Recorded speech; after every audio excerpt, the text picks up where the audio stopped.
ঢোলের তালে তালে লাঠির কসরত, এদিকে প্রতিপক্ষে লাঠির আঘাত আবার পাল্টা আঘাত। এ থেকে নিজেকে রক্ষা করতে ঝাঁপিয়ে পড়ছেন লাঠিয়ালরা। গ্রাম বাংলায় হারিয়ে যাওয়া ঐতিহ্য লাঠি খেলা, যা দেখে আনন্দে উৎসাহ দিচ্ছেন শিশু কিশোর সহ সব বয়সের দর্শকরা।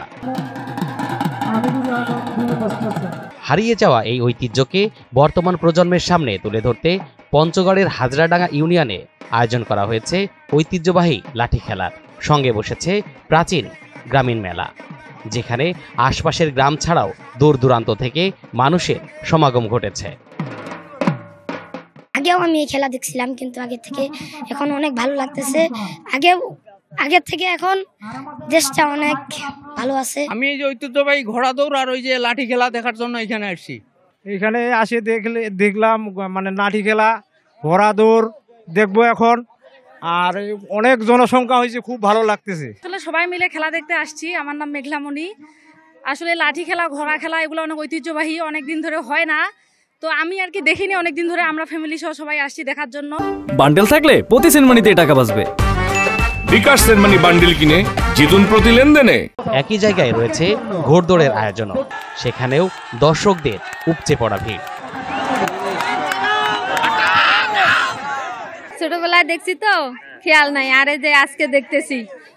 ঘোড়া খেলা, নাটি খেলা, উগুন খেলা, চেয়ার খেলা, ও উগুন খেলা, ও টেবিল খেলা, আর কুদ্দা খেলা, হ্যাঁ আর একখান টেবিল খেলা দেখি না, ঘোড়া বলে খেলাবে।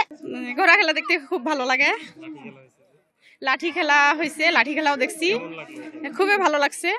এদিকে গ্রামীণ ঐতিহ্যকে ধরে রাখতে সবাইকে উদ্বুদ্ধ হতে আহ্বান জানান ইউএনও, যাতে দেশের এই প্রাচীন খেলাগুলো নতুন করে চালু করা যায়, সে বিষয়েও উদ্যোগী হতে বললেন তিনি।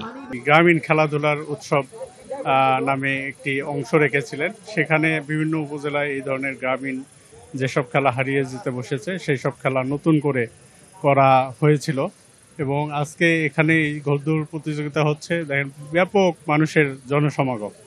তো এইসব আসলে আমাদের রুট হচ্ছে এগুলোই, তো এগুলো যাতে নতুন করে আবার চালু হয় সেই প্রত্যাশা ব্যক্ত করছি। ঐতিহ্যবাহী গ্রামীণ খেলাধুলা, কৃষ্টি কালচার আমাদের পরবর্তী প্রজন্মের কাছে যেন হারিয়ে না যায়, সেজন্য আরো উদ্যোগী হতে হবে।